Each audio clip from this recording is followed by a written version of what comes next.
Hi friends. So I didn't feel like digging into the MD Pope 2 video yet, just because it's gonna be so long. I decided that I'm gonna do kind of a two-parter. I will probably do a full recap, like I did with the first MD Pope, but I also want to do kind of like I don't want to say highlight reel, but like the stuff that disturbed me most, or that I thought would disturb other people most, so that people don't have to sit through a 45-minute or hour-long video of me describing a bunch of gross porn and death videos. Anyway, now that's out of the way. I want to talk about Tumbling Doll of Flesh. I finally watched it, which I think I might be the last disturbing extreme cinema viewer to finally get around to it. So I am a little late. But it's, I know that Spookyrice did a disturbing breakdown of it, which I believe is how a lot of people heard about this movie. Because it is somewhat of an obscure Japanese faux snuff film. The Japanese name is Niku Daruma, and it came out in 1998. The director is Tamakichi Inari, and he also directed Suicide Dolls, I think, and Women's Flesh, My Red Guts, if you have heard about that one. This is basically, you know how in Hostel, the first half is basically just porn, and the second half is all torture? Basically, that's how Tumbling Doll of Flesh is. It's about a woman named Kana, and a man named Kiku. They are brought out to a house in the middle of nowhere in Japan to film a porn movie. And it starts fairly normal. The only sort of hint that things are gonna get fucked up is that when the director picks up his phone at the beginning of the movie, he's actually watching Rare a Dead Person, which is shoot, I cannot remember the guy's name to save my life, but it was a film by another Japanese director. He also did Junk films, which is probably one of my favorite Mondo movies, actually. Yeah, I'm blanking on his name, I'm so sorry. So he's watching videos of real dead people. It starts with a normal porn scene. They're having regular vanilla sex. It is censored because it's Japan. Yeah, and after that first day of shooting, the director treats them to a nice lobster dinner, and then the next day they get to the second half of the movie, which Kana had been informed would be like BDSM type stuff. However, as soon as they start tying her up, you can tell she's getting uncomfortable. And once they kind of start getting into it, they start whipping her with a flogger, and you could tell she is just not, she's not feeling it.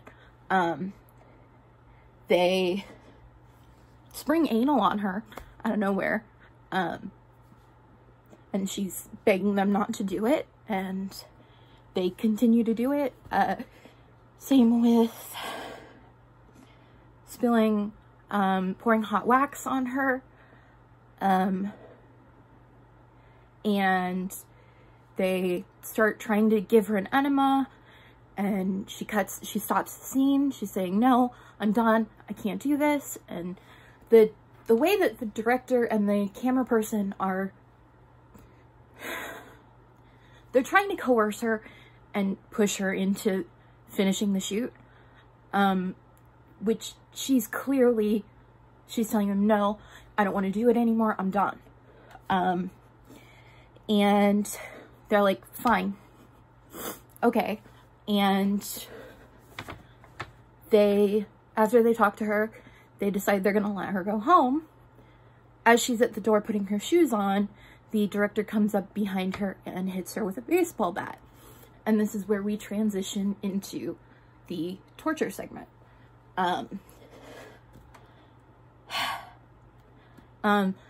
They cut off some of her limbs.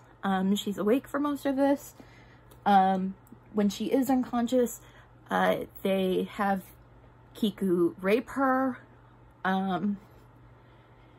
They pull her tongue out of her mouth and trap it there with chopsticks and start like slashing it with a vegetable peeler, which is really gives me the heebs. One of the few, I actually think the worst part of this movie for me, or the most uncomfortable and disturbing part to watch, is essentially them raping her on camera, because she's being forced to do these sexual activities that she doesn't want to do. That to me is the hardest to watch, because it feels so real, and as someone in the adult industry, I know that happens for real, and I know people that it's happened to. I know performers that it's happened to, and that's why it bothers me so much. But I think that in the context of the film, it makes perfect sense. You know what I mean? So while it did disturb me, I feel like it needed to be in the film to kind of set up the torture segment. Yeah. After they cut all of her limbs off, they force Kiku to cut off one of her legs. They cut her, I can't remember if they cut it open.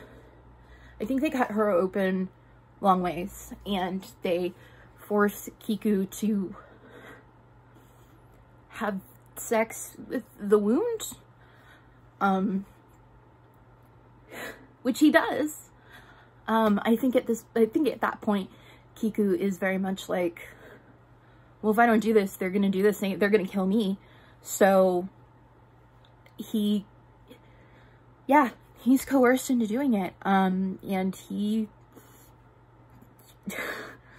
goes for it. I mean, it's censored because of the penis, but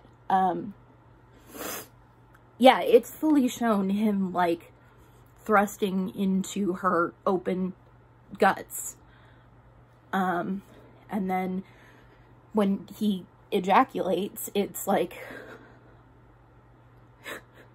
I know my voice is shaking, but I swear I'm fine.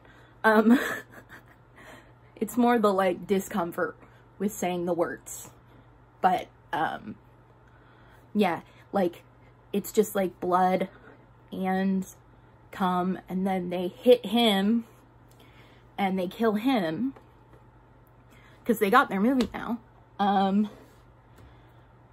Yeah, and it ends with the director contacting the owner of the house and telling them that they're done filming their movie.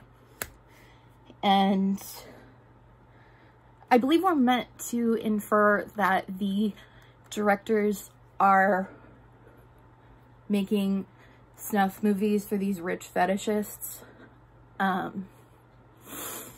which I always think is like kind of an interesting concept, because the way that the world works, people with money can kind of do whatever they want. And, you know, this movie is 20 years old, and we're still seeing concepts like that with, I mean, there was that movie, The Hunt, I think, that came out, like, within the last 2 years, I think, about rich liberals hunting poor conservatives, and, you know, obviously there was, like, The Purge and stuff like that, so we're still looking at this sort of, you know, class disparity with rich people feeling that they can do whatever they want and get away with it. But it's such a minor part of the film, and I do kind of wish that that had been played on more. you know, it's mentioned while they're trying to coerce Kana into doing the BDSM scene. But, you know, other than that, it's just mentioned that the people buying their movies are paying a lot of money for these really specific fetish type of films. And I wish that had been explored more, because I think it's such an interesting idea. Yeah, it goes back to the hostel thing too. Like, you can so tell how inspired Eli Roth was by this movie, and I would even bet that Kana from Hostel is also named after Kana from Niku Daruma. So, you know, it has that similar, what would happen if rich people did this? And I also wanted to say, this is very, very, if you found August Underground disturbing, I think you would find this movie disturbing for the same reasons. Because it's cut in with fairly normal footage. Like, they take her to a konbini store and let her get some food, before they go to the house. There's these intercut scenes of just very, like, mundane things, like them eating dinner, and, there's this whole sequence with shots of her outside the house with this weird music, and there's definitely a lot of, like, artistic intent here, I think, and I don't know how much that comes across because it's so overshadowed by the sex and violence, I think. But I think Fred Vogel was also very inspired by this. And for that reason, I would really, I would say if you enjoy, I hesitate to use the word enjoy when we're talking about faux snuff movies, but if that's the type of horror movie that you watch, I think that and found footage, because this was probably one of the first found footage movies. I think this came out a year before Blair Witch, before Blair Witch Project blew it up. So, yeah, if you're into either of those subgenres, I would say definitely check this out if you think you can handle it. I obviously would never recommend, pushing yourself to watch a movie like this, because it is incredibly difficult to watch if you are not already desensitized to movies like this. For me, I'm able to kind of dissociate the, fake gore and fake torture, because I know how they do movie effects like that, and it's very obvious at times that they just have the actress with her leg down through a hole in the mattress, you know, to simulate a missing limb, and they continually keep wrapping up her head in bandages, and it's all very, like, I know how they created these effects, so it doesn't upset me so much. I genuinely think that if you're afraid of seeing fictional gore and death, to go look up behind the scenes videos on how they did the traps in Saw.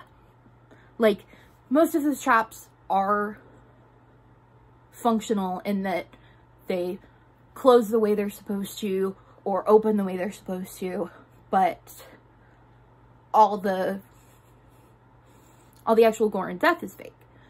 So if you see how they simulate those kind of things, you can tell yourself, oh, well, this is just a fake limb being cut off and her leg is through a hole in the mattress. You know what I mean? Anyway, that's kind of a different tangent. I would like to eventually make a whole video on how to kind of desensitize yourself to certain types of gore, because when I first got into horror, I had a really hard time with it, and now I watch movies just because I know there's a lot of gore in them. Anyway, as far as the actual quality of the movie, there's no story, really. The plot is paper thin, but it's not about the plot, you know? It's sort of like, not to bring it back to August Underground again, but it's similar in that you're kind of viewing, it's like you're viewing a home movie, you know? So there's no plot because it's just home movies. And that's something that I find interesting about this, as well as August Underground. Excuse me. But I think that's everything I want to say about this. If I forgot anything important, I'll leave it in a pinned comment. Also, if you want to know where I got my shirt, it's from Gothic Lamb, which is a Black woman-owned brand. I can leave a link to their stuff in my description as well. And yes, I know I wear weird makeup. Like, y'all have mentioned that. I know. It's my face, and I put it on my face for a reason, because I like looking weird. That's why I have no eyebrows. Yeah, I think that's everything I needed to say.